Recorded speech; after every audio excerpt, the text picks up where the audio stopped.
Vamos falar agora um pouco sobre o humanismo e a terapia centrada na pessoa.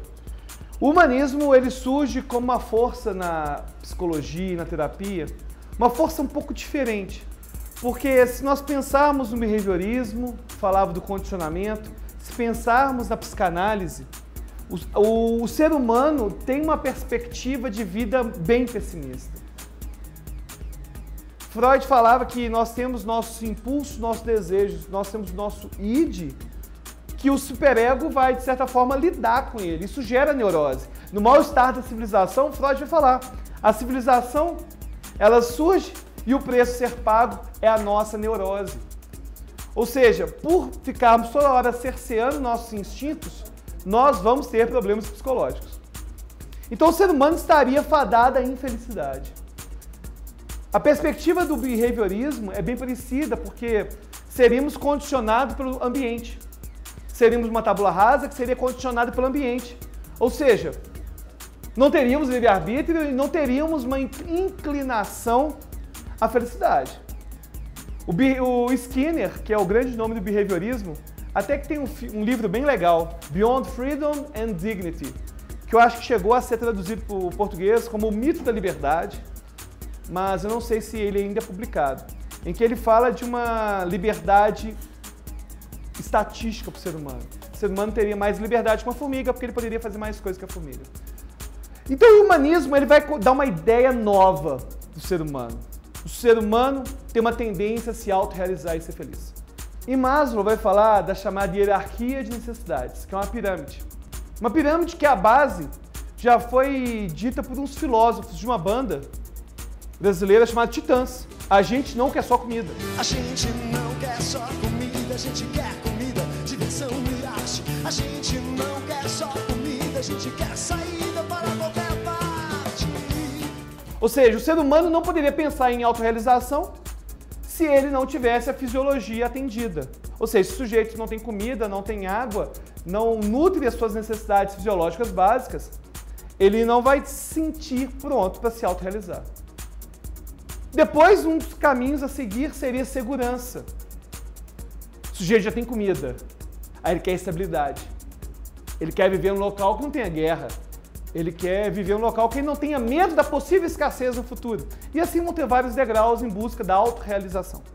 E Carl Rogers também vai pensar que o ser humano tende à autorrealização. Carl Rogers ele mudou completamente a terapia no mundo. Porque a primeira coisa que ele fez foi dar uma ideia de psicologia como saúde mental.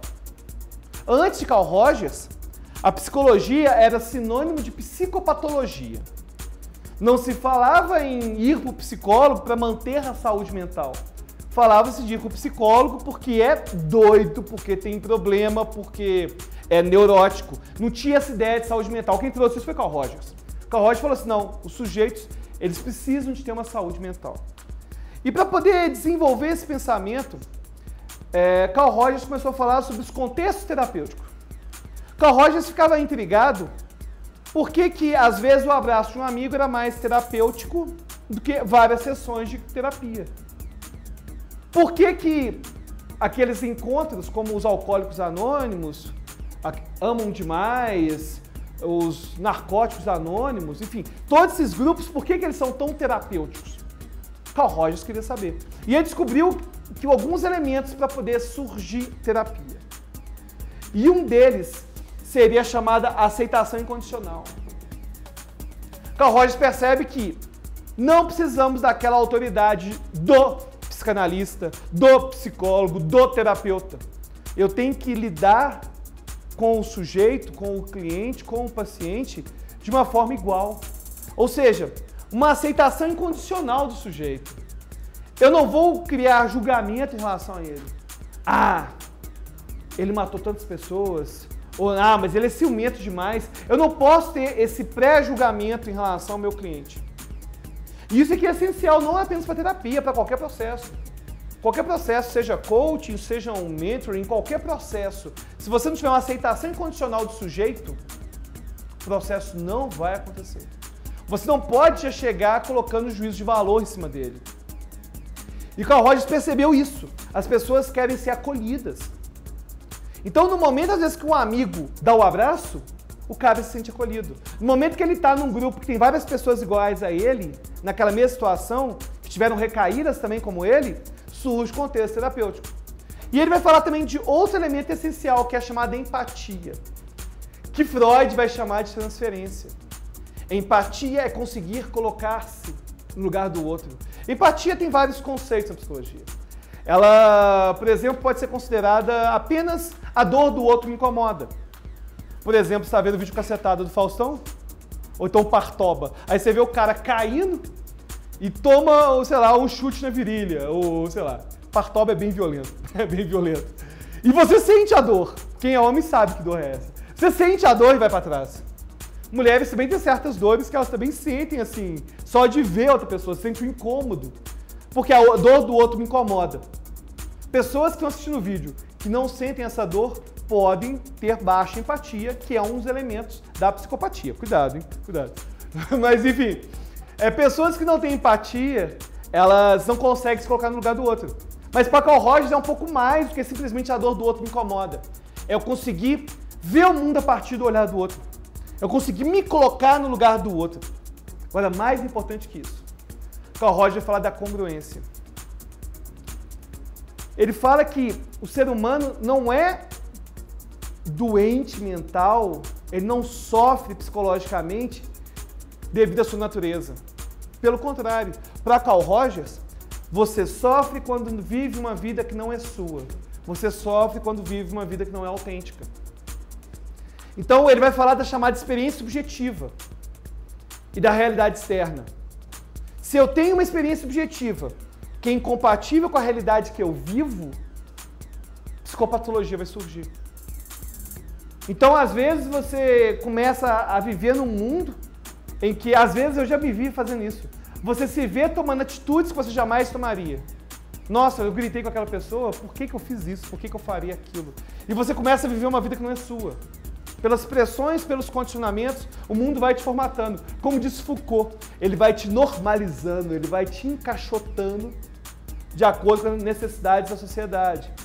E a congruência seria viver uma vida autêntica.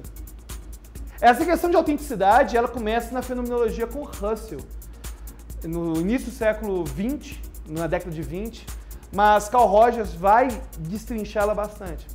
Agora, Carl Rogers vai ter algum método, que vai ser um método próprio dele de terapia, que não vou entrar aqui agora, porque o mais importante quando a gente vai falar de terapia centrada na pessoa e hipnose, é como abordar o sujeito. Depois de Carl Rogers, todos se tornaram assim. Os psicanalistas hoje, frequentemente, olham para o sujeito, acolhem muito mais do que antes. É claro que vão ter aqueles que vão ser Freud, que não vão nem olhar o sujeito durante o processo. Mas aqueles que são de dissidências já de Freud, já vão ter um acolhimento do sujeito muito maior.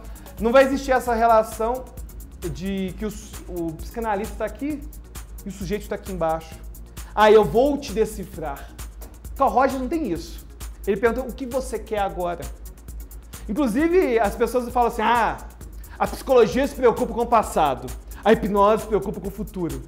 Véi, pessoa que fala isso sabe nada de psicologia. Nada.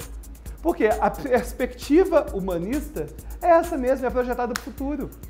Ela está preocupada não com os seus traumas, e sim com o que você precisa agora, o que você sente agora.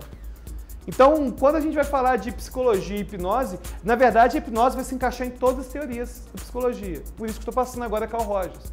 E a terapia centrada na pessoa. Gostou? Espero que tenha gostado. Clique em curtir, gostei, compartilhe com seus amigos, inscreva no canal e até a próxima. Obrigado por assistir a mais esse vídeo. Quer aprender mais sobre hipnose? Inscreva-se no nosso canal. Ou então, clique aqui e assista ao vídeo. Até a próxima.